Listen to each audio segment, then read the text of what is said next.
Doctor সাহেব, আপনি আমাকে বাঁচান। ডাক্তার বলল, তোমার মাকে বাঁচাতে হলে 5 লাখ টাকা কাউন্টারে জমা দিতে হবে। আমি বললাম, ডাক্তার সাহেব, আমি মাত্র ক্লাস 7-এ পড়ি। আমার বয়সটা অল্প। আমি একজন ছোট মেয়ে। আমার কোনো ভাই বোন নাই। আমার মা ছাড়া এ পৃথিবীতে কেউ নেই। ডাক্তার বলল, তোমার কে আছে বা কে নেই সেটা আমার দেখার বিষয় না। আমি ডাক্তার সাহেবকে বললাম, আপনি একটু দয়া করুন। ডাক্তার তখন বলল, আমি একটা শর্তে তোমার মাকে বাঁচাতে পারি। আমি বললাম, আপনি বলুন কিশোর, আমি সব মেনে নেব। ডাক্তার বলল, তুমি আমাকে কিছু দিতে হবে। আমি বললাম, কি দিতে হবে ডাক্তার সাহেব? ডাক্তার বলল, তুমি আমার অন্য একটা অফিসে এসো। আজ রাত 12টার পরে আমি তোমার মায়ের সমস্ত চিকিৎসার খরচ আমি দেব। ডাক্তার সাহেব যখন রাতের কথা বললেন তখন আমার মনের ভিতর ভয় কাজ করছিল। কিন্তু কিছু করার নেই। আমি ডাক্তার সাহেবের কথা না শুনলে আমার মায়ের চিকিৎসা হবে না। আর তাই আমি বাধ্য হয়ে আমি ডাক্তারের সাথে রাত 12টায় তার অফিসে গেলাম। ডাক্তার আমায় দেখে বললেন, তুমি এসেছ, আসো আমার রুমে। আমি ডাক্তার সাহেবের রুমে গেলাম। তারপর ডাক্তার সাহেব বললেন, তোমার কাছে আজ আমি যা চাই তাই দিতে হবে। যদি না দাও তাহলে তোমার মা বাঁচবে না। তারপর ডাক্তার সারা রাত আমার সাথে যা করেছিল তা শুনলে তোমাদের অবস্থা খারাপ হয়ে যাবে। আসল ঘটনাটি শুরু করার আগে তোমাদের কাছে একটা অনুরোধ, তোমরা আমার চ্যানেলটিকে সাবস্ক্রাইব করে পাশে থাকবেন। তাহলে আসল ঘটনা শুরু করা যাক। আমার মায়ের শরীর খুব খারাপ ছিল। আমি তাকে ডাক্তারের কাছে নিয়ে গেলাম, কিন্তু তার চিকিৎসা করানোর টাকা আমার কাছে ছিল না। ডাক্তার বলল, মায়ের চিকিৎসা করাতে হলে আমার অফিসে চলে এসো। মায়ের চিকিৎসার জন্য আমি ডাক্তারের পার্সোনাল অফিসে গেলাম। আমার নাম সাইমা। আমার বয়স 13 বছর। যখন আমার মায়ের শরীর খারাপ হয় তখন তাকে আমি অনেক ডাক্তার দেখাই, কিন্তু কোনো লাভই হয় না। দিন দিন মায়ের অবস্থা আরও খারাপ হতে থাকে। ডাক্তাররা মায়ের রোগটাকে অপ্রতীক আর্য ঘোষণা করেছিল, কিন্তু মা ছাড়া আমার আর কেউ ছিল না। আমি মায়ের এই অবস্থা দেখে খুবই কাঁদতাম। আমি মায়ের একমাত্র মেয়ে ছিলাম। আমার কোনো ভাই বোন ছিল না যে আমাকে সাহায্য করবে। মায়ের চিকিৎসার জন্য আমি আমাদের সমস্ত জমিজমা বিক্রি করে দিয়েছিলাম। এখন আমার হাতে বেশি টাকাও নেই।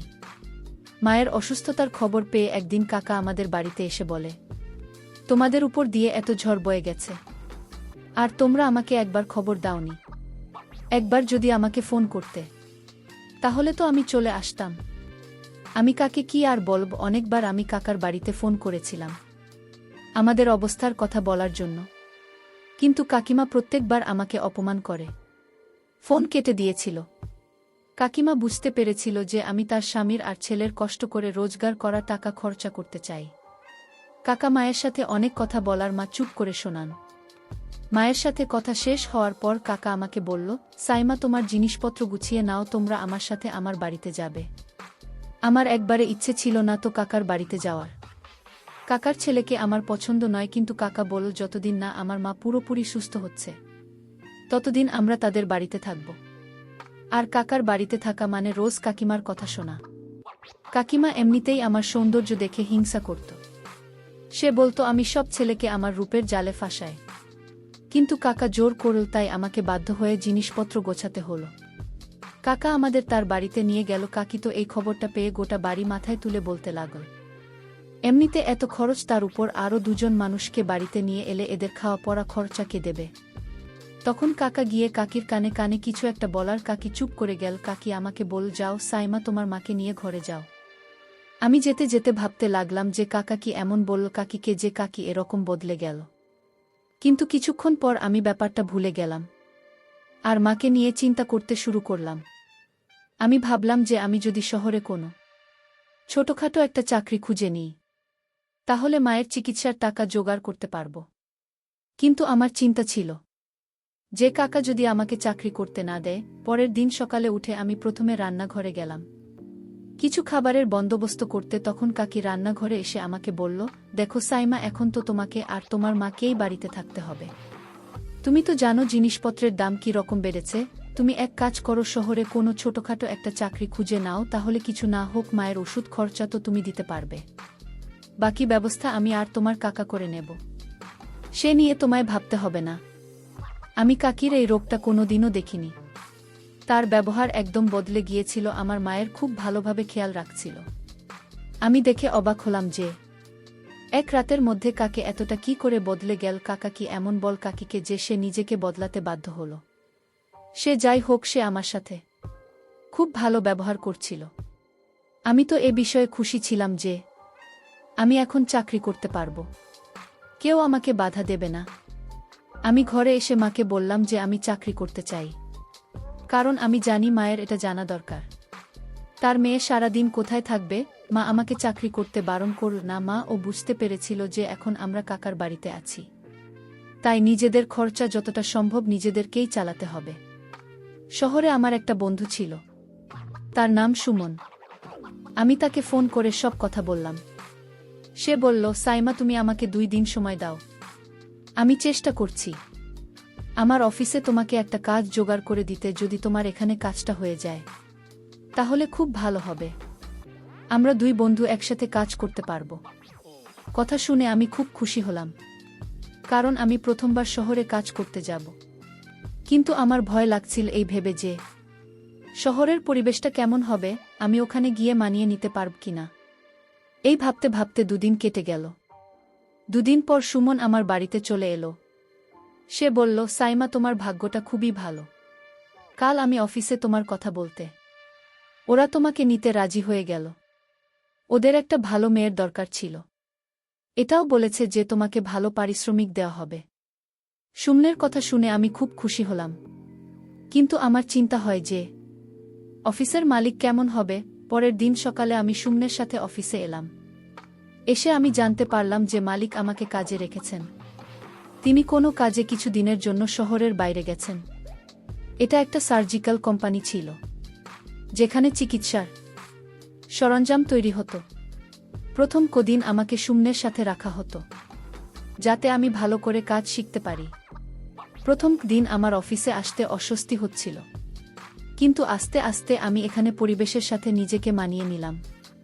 আমি সুমনের সাথে অফিসে আসতাম, আর ছুটি হলে তার সাথে বাড়ি ফিরতাম। 15 দিন হয়ে গেল আমি এখানে কাজ করছি, কিন্তু এখনও আমি আমার মালিককে দেখতে পাইনি। আমি এখনও জানি না তিনি কে, আর তিনি কেমন। আমি একবার ওনার সাথে দেখা করতে চাই, যিনি আমাকে কোনো ইন্টারভিউ না নিয়ে চাকরিতে দিয়ে দেন। আমার শিক্ষাগত যোগ্যতা বেশি নয়, আমি কেবল 7 পাশ করেছিলাম। বাবা মারা যাওয়ার পর আমার আর পড়াশোনা করা হয়নি। একদিন মায়ের শরীর খুব বেশি খারাপ হয়েছিল। আমি সেই সময় অফিসে ছিলাম। কাকি আমাকে ফোন করে বলে, তোমার মায়ের শরীরটা খুব খারাপ, তুমি এক্ষুনি বাড়ি চলে এসো। কাকির গলাটা খুব চিন্তিত শোনায়। আমি সঙ্গে সঙ্গে সুমনকে বলে বাড়ি চলে এলাম। এসে দেখি মা খুব অসুস্থ। আমি মাকে নিয়ে হাসপাতালে গেলাম। সেখানে ডাক্তার মাকে দেখেই জবাব দিয়ে দিল, বলল, তুমি ওনাকে কলকাতা নিয়ে যাও।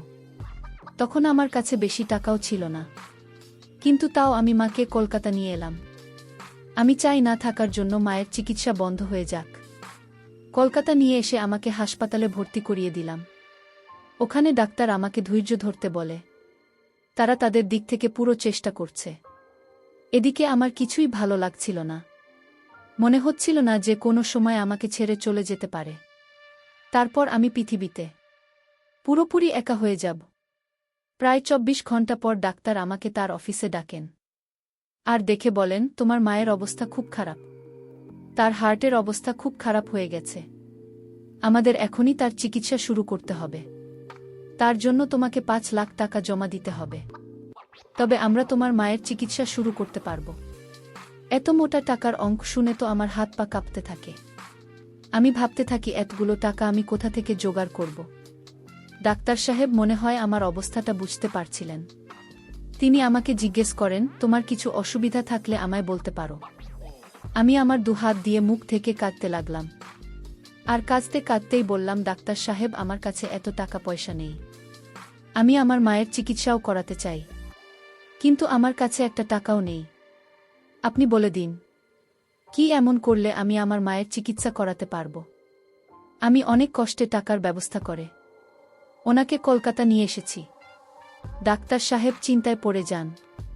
উনি আমার কাঁধে হাত রেখে বললেন, ঠিক আছে, আজ বিকেলে তুমি আমার অন্য একটা অফিসে এসো, সেখানে আমি তোমাকে কিছু কাজ দেব।